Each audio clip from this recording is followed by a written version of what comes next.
So Mary Hayden is struggling at the moment, fear of losing people. If they're losing people, the fear. If it's people that are kind of just leaving your life and going in a different direction, sometimes that can be divine intervention. We've all got our own path. We're all unique. We share our journey with certain people for a certain distance. If we're talking loved ones passing over, one of the ways that you could kind of look at it is that they've got their ticket there first. In the scheme of things, the time that we then wait to follow them is minimal in the spirit world. They're kind of there in the first class hotel before we are. Happy, yet they're still with us. The only problem is they watch over us. They can see us. We can't see them. We can speak out and they can hear us. They can speak out and we can't hear them. Unless they can use our intuition.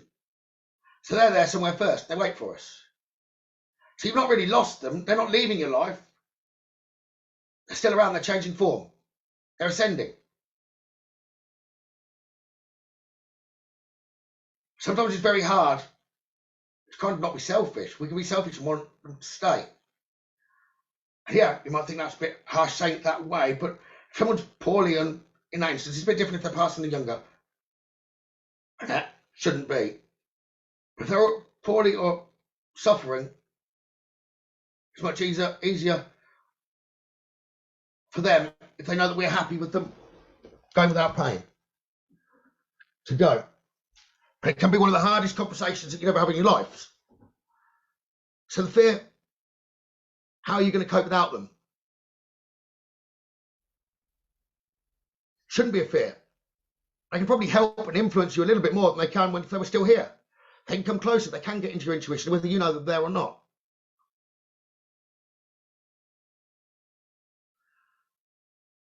It's like I often get asked, who's my guide? Does it really matter? Do you need to know his name or her name? Knowing them there and that you're getting the information, the guidance should be enough. They've had multiple lives, they're going to have multiple names. They won't care if you call them John, Jane, Bertie, Reynolds, Cindy, Clive, Ken, or probably even if you called them a horse.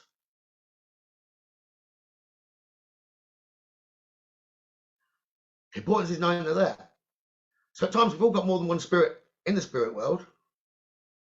Close, we can feel them, they can influence, we can, strange things can happen, but we can't try and play the strange things off as in that didn't really happen, or I'll ignore that. When really it is spirit trying to give us a sign. Hear them coming close, our intuition, our instincts, which leads on to knowing how we're on the right path. So I won't quite cover that fully at the moment, but it's whether it feels right or whether it feels wrong. Sometimes if we're unsure which path, does that feel right, does it feel wrong, they will heavily balance those scales to show and make the right path feel right. They can't tell you what to do, but they can try and indicate and push you forward. They can see everything.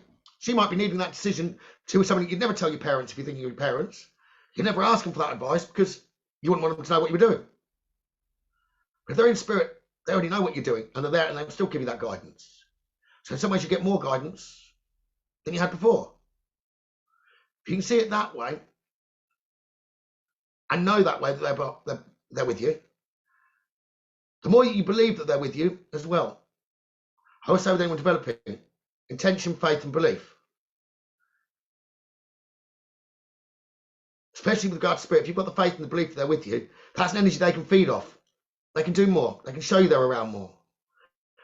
I know with the supporters we do the physical mediumship, they do show themselves, or not show themselves as in you see them. They will do things to let you know more that they are around.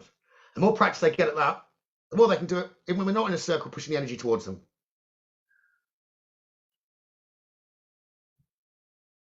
Some of the supporters that are on at the minute, they've had one of the gentlemen there, he's had a few crystals move, but I mean, really move. He's even tried to catch them out, making the crystal heavy, and it still moved.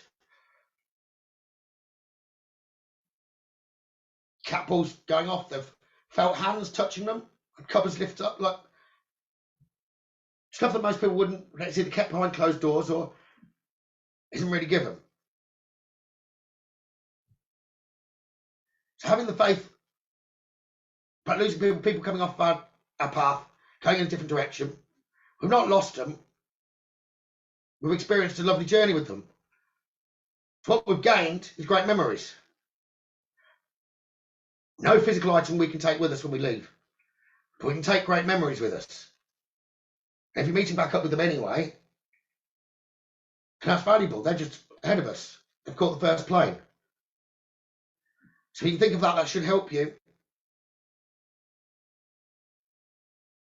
have more courage to move forward, no matter what is going on and why they're leaving the life. There's always a reason. Always a reason. If it's still on the earth energies and they're going in a different way, there'll be a reason. For each person that leaves your life, someone else will come in that's meant to be there.